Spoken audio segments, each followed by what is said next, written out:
The Adi Roche campaign fights back. It says all the allegations against her can be refuted. Justice Minister John O'Donoghue promises tougher sentencing for major drugs dealers. And why Europe wants a further reduction in the drink driving limit to just 1 pint.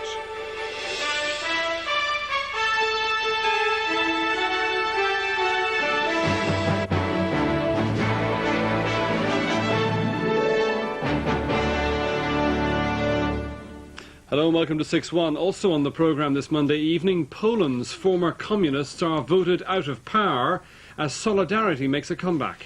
New figures show a dramatic increase in the number of women, particularly married women, in the workforce. And in sport, Clare forward Jamesy O'Connor is named as the GAA Personality of the Month.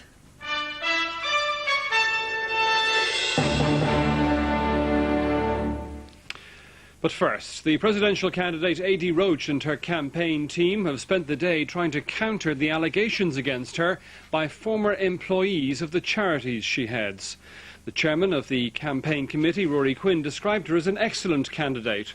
Members of her team said they were confident all the allegations would be refuted. A number of former workers with the Chernobyl Children's Project have criticised Ms Roche's management style and said they don't think she's fit to be president. Adi Roche's former colleagues who are now speaking out against her claim they're not politically motivated. They say they only want the truth to come out about the presidential candidate. Okay, I don't take from Adi what she did all along, but I think it became too big for her, and to a certain extent it was power that went to her head. And I wouldn't, to be honest, person that I know, the other side of Adi Roche, I would dread the fact of Adi Roche being president of my country today. But despite the controversy, it was down to business today for Adi Roche's campaign team. Representatives from the Labour Party, Democratic Left and the Green Party met in a Dublin hotel to plan the first phase of Miss Roche's campaign. I'm quite happy that the claims that are being made can be more than refuted by Adi Roche and by the hundreds of people who have come to her support this morning. To a certain extent I feel that someone is trying to damage her campaign because she is way ahead in the opinion polls, and I've known Adi for years, and I know that what they're saying about her just doesn't fit in with the Adi I know, and I've known her long before Chernobyl as well, and I've worked with her, and it just does not fit in. Plus the fact that it's proven this morning by their office in Cork has been inundated with people calling in, giving their support, as well as that some of the people who've left the Children of Chernobyl project in the past have actually disassociated themselves from this campaign. And in Cork there was support for Adi Roche today.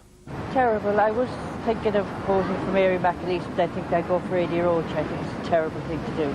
I find it very hard to believe because the way she comes across in public, now I know it could be false too, but the way she comes across in public, I would say she's false, because I think she's a hard worker, and I'd say if she does bully it, it's only to get the work done. Meanwhile, Dana, another presidential hopeful, was on ITV today defending her position. The interesting thing about this election has been that in a country that considers itself liberal and tolerant, there's been a terrible caricaturing made of me because I have always been, and suddenly I'm called a right-wing extremist. And I think if we really are a tolerant and a liberal society, then I should be able to express my belief in God without being laughed at and caricatured. Later today, Dana will travel to the United States, where she intends to fundraise for her presidential campaign. Meanwhile, her supporters are confident that any technical difficulties over her nomination papers will be resolved. And today, Tipperary North County Council unanimously agreed to nominate Dana to run for the presidency. In another development, Mary McAleese is expected to address the Progressive Democrat Parliamentary Party meeting tomorrow, and she's likely to get their backing and thus become a government candidate